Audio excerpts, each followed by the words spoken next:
слушните сторијата за Ачески што ние можеме да ви ја раскажеме.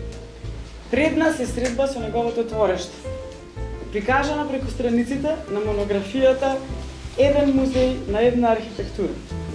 Оваа публикација е ехо на неговиот живот. Таа ги следи неговите стапки по калдерместите прилепски улици.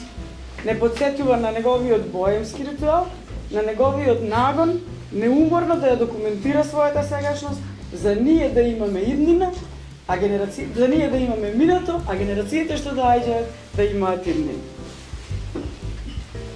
Минатата година, како што колешката веќе спомна, започнавме нашата креативна одисеја со една извонредна изложба на Ѓорѓе Ачески Аче.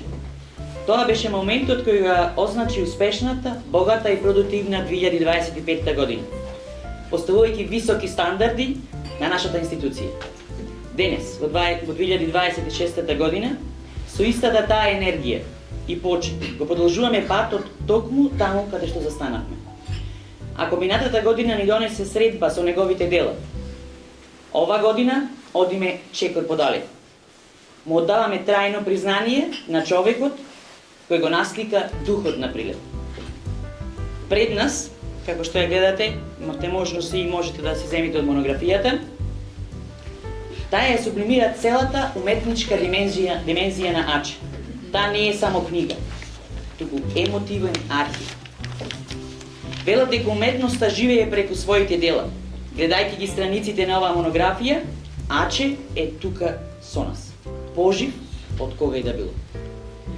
Во чест на неговиот голем придонес, вечерва со посебна чест ја отвораме и нашата нова камерна галерија. Овој простор, посветен на него, го замисливме како место за диалог, каде што неговите дела ќе продолжат да комуницираат со публиката. Автобиографските дневници на Аче се негов личен автопортрет, карактер, но овој пат цртеж насликан со зборови. Во одешувањето за цртежите на Ачески продолжува низ зборовите со кои ги запишал сите своји успеси, но и помалку успешните искуства, а ги имало многу. Ја живеел сиромаштијата, преживеал 2 војни, а талентот како да го осудил на осама, несватен, неразбран и од најблиските и од поширокото окружување. Многу често доживуван и прикажуван токму онаков каков што не бил и не е. Останав сам на улица, како никој никаде, и најпосле како таков ме напуштија сите, парталко, но не се предадов. Почнав уште повеќе да читам, да се издигнам интелектуално, забележал самокиот сликар. Ачески е брутално искрен и самокритичен кога зборува за себе. Во ниту една реченица, со ниту еден збор не се опишува себе си во нешто што не е. Честит и чесен, се бори во прво лице за успехот да го добие и сподели со сите нас во множина. Во една прилика запишал: таков сум роден, сите да ги сакам и да им проштевам, а никој да не ме сака. Неговиот кривулест, теснец од пат, трлив, многумина би го заобиколиле без двоумење, би избегале, би се прекандисале, би му откажале на судбинскиот талент, за поголема лагодност и некаква поинаква благосостојба. Би измислиле поинаков живот, би се повлекле или сојуз би фатиле со лицемерието. За среќа, тоа не е случај со Аче. Тој останал доследен на себе, сам и свој. Не го изневерил цртачкиот занајат. Блокот не го остава. Ке цртам, па ако треба и очите да ми побелат, а не само косата. Ке се активирам во уметноста и ако сака нека се умре од глад, ке рече Аче. Напорно, посветено, пргаво работел, цртал, воден и бодрен од својот талент, се изјаснил. Нема таа људска сила која ќе ме натера да не сликам. Јас ке сликам, па не знам што. Ке ги приморам еден ден со своето работење, дека сум достоен да го носам името уметник.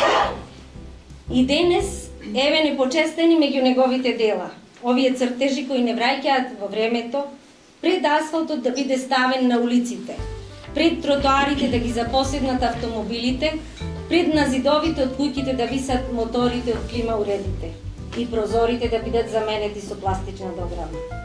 Во едно минато а нам блиско време, кога домовите биле посиромашно, но топло огниште, кога штиците од подот крцкале под нозете на домајкините, а во дворовите задолжителни биле лозниците и цвеќињата. Нашиот таче грижливо го зачувал дедовското и прадедовското за нас, да имаме каде да се вратиме денес, за да продолжиме утре. Својот живот несебично го посветил на уметноста и нејзиниот развој, како што и се заветил пред себе си.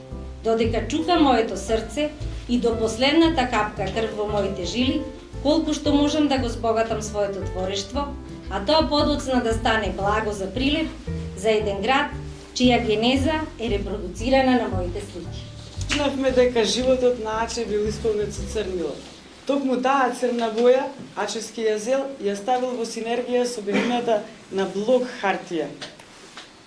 И ние така, пишувајќи, комбиниравме те минималистички, те надреалистички, па авангардно, па романескно, па биографски и создадовме една публикација која треба да ги заинтригира сите што го почитуваат експресивниот или суптилниот цртеж и да ги донесе на разговор овде пред овие креативни документи чија чудесно убава, строга, традиционална архитектура во најголем дел е изгубена.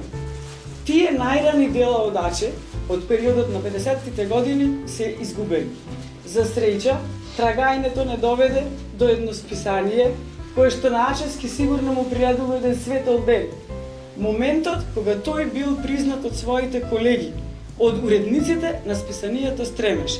Затоа денес имаме представници на списанието Стремеш, кои ќе ни кажат нешто повеќе.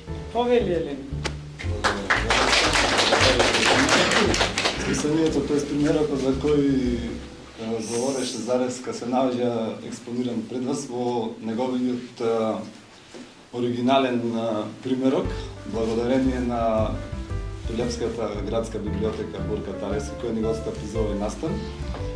Јас бев поканет да кажам нешто општо за оваа книга од аспект на содржина која треба да биде некој вид на црвоточина во рамки на ова линеарно време кое го живееме, да не врати во некој период на нашиот град, кој за жал не е толку далечен временски, меѓутоа се поотужено го чувствуваме како доба во кое имало некоја друга синергија и некаков друг патос кој ги обединувал уметниците во Прилеп да почнат да институционализираат и културата и уметноста и да покажат дека преку еден таков естетски однос кон животот се придонесува и за поубав и за естетски по-издржан и по-одржан град. Содржински можам да кажам за оваа книга дека буквално јас бев пријатно изненаден содржината која е пронета во неа. И не сакам да откривам многу, бидејќи сметам дека промоциите се да заинтригираат да се набави книгата.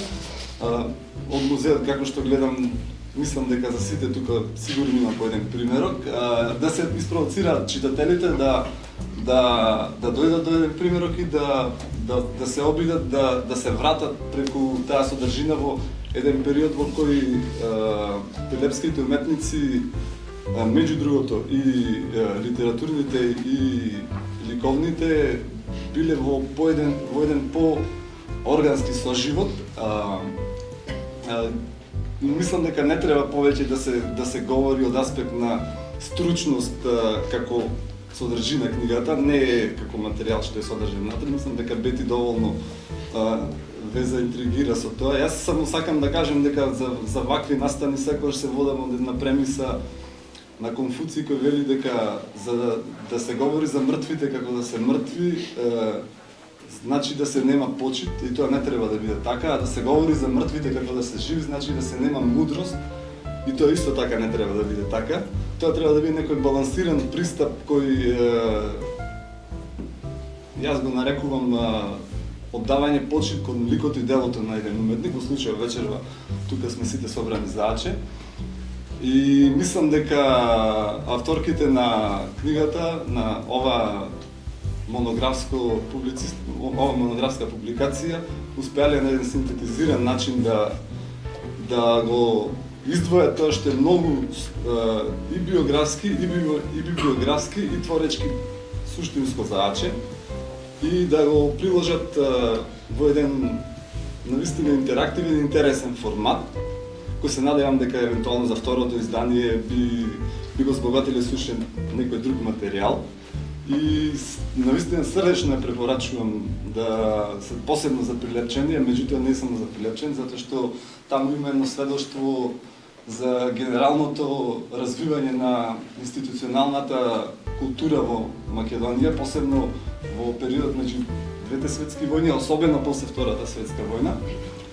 И сакам да им честитам на Заревска и на Дервенковска за нивната публикација и да се заблагодарам што имав прилика да ги поздравам присутните и да кажам дека, мислам да кажеме заедно дека ете првиот број на Стремеш ги отворили страниците за ликовната уметност. Ние како редакција моментално се заложивме ликовната уметност да се врати активно на страниците на Стремеш.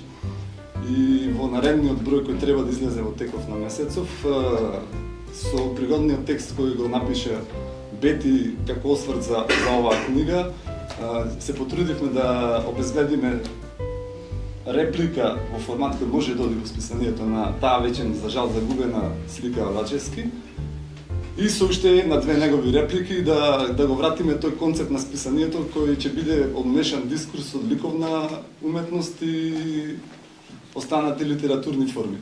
Сите ние сме љубовитни за тоа како се одвивал животот во минатиот век. Како се раѓала таа граѓанска класа во Прилеп. Како се разговарало пред киното или по театрото за уметноста. Имаме еден добар пријател на Ачевски, кој што го покануваме да сподели со нас сеќавање за него. Повелете Геговски. Одушен, многу малце ќе кажам, тоа што вие се кажавте така речи, али она што Ама ти од прва рака ќе ми пренесиш се. од едно повеќе годишно дружење со Ачевски. Моje мислење, искуство и разговорите, имаме 16 години нон-стоп, секојдневни разговори. И мислам дека среќна е таа мајка што ќе роди таков син. Што ќе роди таков племенит, добар, хуман, друштвен и комуникативен со сите генерации на луѓето во Прилеп.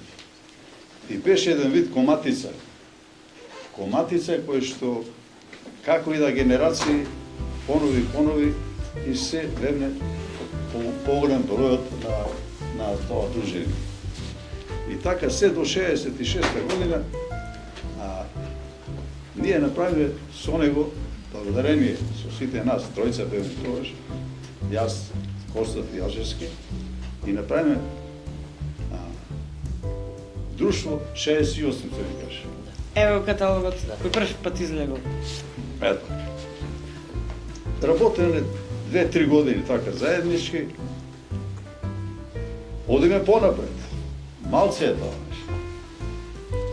И дојде некоја идеја заедничка беше пак да не биде 68, да не биде 60, да ја таму и 8 година беше. Ајде да пренесе 2002 и заклетва да делуваме сите тројца до 2002 година. И така одеше се до 70-тите години, кога ние формираме и прво друштво за ликовни уметници во Прилеп.